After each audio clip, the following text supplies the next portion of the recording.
wabarakatuh. Om Swastiastu, Namo Buddhaya, salam kebajikan. Nah, di sini tema saya pada pagi hari ini yaitu implementasi dan tantangan nilai-nilai Pancasila di era globalisasi. Di mana topik ini sangat menarik sekali untuk dibahas untuk rekan-rekan mahasiswa juga. Nah, untuk itu saya mengundang para tamu-tamu saya, tamu dan narasumber saya pada pagi ini. Nah, mereka ini akan membahas mengenai penjelasan implementasi dan tantangan nilai-nilai Pancasila di era global. Dan dengan contoh nyata pastinya, di mana globalisasi menjadi salah satu penyebab maju mundurnya suatu bangsa ya. Nah, di sini penjelasan pertama langsung saja teman-teman akan dibahas oleh Kak Aisyah dengan penjelasan mengenai globalisasi dan dampaknya. Silakan Kak. Baiklah, globalisasi adalah proses yang menghubungkan berbagai negara dalam ekonomi, teknologi, komunikasi, dan budaya. Selanjutnya, melalui globalisasi, informasi lebih mudah diakses dan teknologi berkembang cepat, sehingga interaksi antar negara semakin terbuka. Namun, globalisasi juga membawa dampak negatif, seperti masuknya budaya asing tanpa batas, perubahan gaya hidup, serta menurunnya pemahaman generasi muda terhadap nilai-nilai bangsa. Jadi, Pancasila juga sangat diperlukan sebagai pedoman untuk menyaring pengaruh global dan menjaga identitas nasional dari suatu bangsa tersebut. Nah, teman-teman, jadi globalisasi itu ada dampak buruk dan dampak negatif juga ya kan? Oke, sangat keren sekali penjelasan dari Kak Aisyah tadi. Kita lanjut ya Kak ke materi berikutnya, yaitu mengenai keterkaitan Pancasila dan realitas globalisasi yang dibacakan oleh Kak Atika. Baik, materi saya kali ini yaitu keterkaitan Pancasila dengan realitas global. Nilai-nilai Pancasila sangat relevan untuk menghadapi berbagai persoalan global ya. Seperti di Hari Pancasila, yaitu sila pertama menguatkan moral dan etika di tengah arus budaya modern. Lalu ada sila kedua mengingatkan kita untuk tetap berkembang kemanusiaan dalam bersosialisasi termasuk di media digital. Lalu ada sila ketiga yaitu menjaga persatuan bangsa di tengah polarisasi sosial akibat media sosial.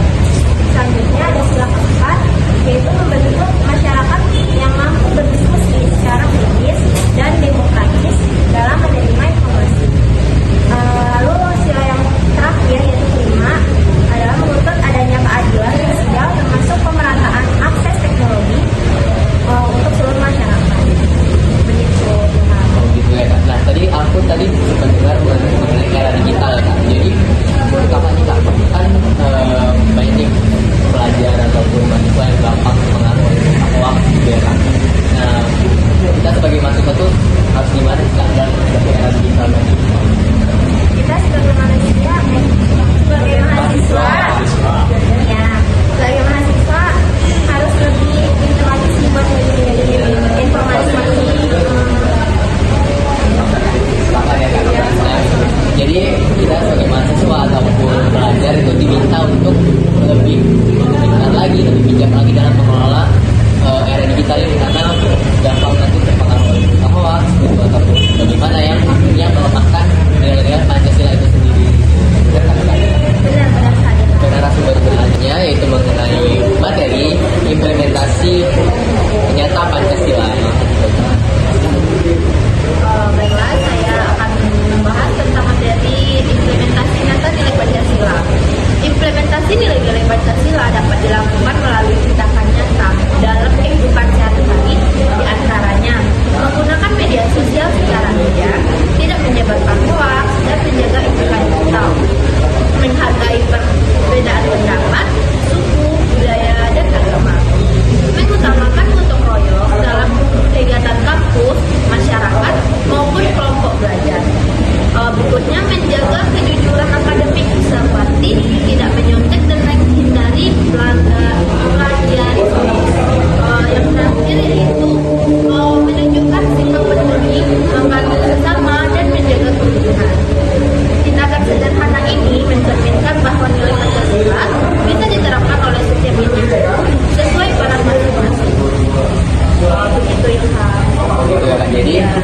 Pancasila itu ternyata bukan hanya untuk satu kaum saja teman-teman. Ternyata baik mahasiswa, masyarakat ataupun individu-individu di luar sana itu sangat memerlukan apa yang namanya implementasi Pancasila tadi gitu, supaya kita itu dapat berbangsa dan bernegara yang baik dan benar. Sebagai mahasiswa juga kita bisa mengimplementasikan Pancasila tadi yang seperti disebutkan Bang dari contohnya tadi seperti membantu dan juga tidak plagiat gitu, apalagi melakukan plagiat. Oke, baik teman-teman, kita lanjut ke pembahasan terakhir kita. Saya akan menjelaskan tantangan Pancasila di era globalisasi. Pancasila menghadapi berbagai tantangan yang mulai dari jaraknya arus informasi, teknologi, serta masuknya dan negara yang tidak selalu sesuai dengan yang bangsa. Globalisasi dapat melemahkan semangat persatuan karena masyarakat tidak terpengaruh oleh budaya asing yang lebih bebas dan individualistis. Selain itu, perkembangan teknologi membuat penyebaran hoax, penyiaran kebencian dan informasi semakin cepat sehingga nilai toleransi dan kesetaraan Pancasila terancam. Dalam bidang ekonomi, kesejahteraan dapat meningkatkan apabila nilai keadilan sosial tidak diterapkan dengan baik di tengah persaingan global yang menentukan. Oleh karena itu, penguatan kemampuan Pancasila perlu dilakukan agar generasi muda mampu menyadari dengan globalisasi dan tetap menjadikan Pancasila sebagai pedoman dalam berpikir dan sifat tertentu. Jadi atas materi yang cukup dalam dari tadi. Nah, di sini saya menemukan ternyata budaya-budaya yang masuk ke Indonesia itu nggak semuanya bagus kan. Nah, makanya itu peran Pancasila itu sebagai penyari tadi ya kan. Kata air kan kesari nih nanti ya pasir atau kulitnya akan keluar gitu, tapi airnya yang jernih itu akan masuk ke dalam. Jadi kata Pancasila itu ya kan. Nah, tadi teman-teman kita tadi sudah berbincang mengenai implementasi Pancasila, dan globalisasi juga, terus contoh-contoh nyatanya gitu. Mungkin kita cukupkan dari sini ya. Oke, baik teman-teman. Saya sebagai moderator mengucapkan maaf kata jika ada salah kata. Wassalamualaikum warahmatullahi wabarakatuh. Jadi selesai sudah podcast kita pada pagi hari ini. Kesimpulan dari saya,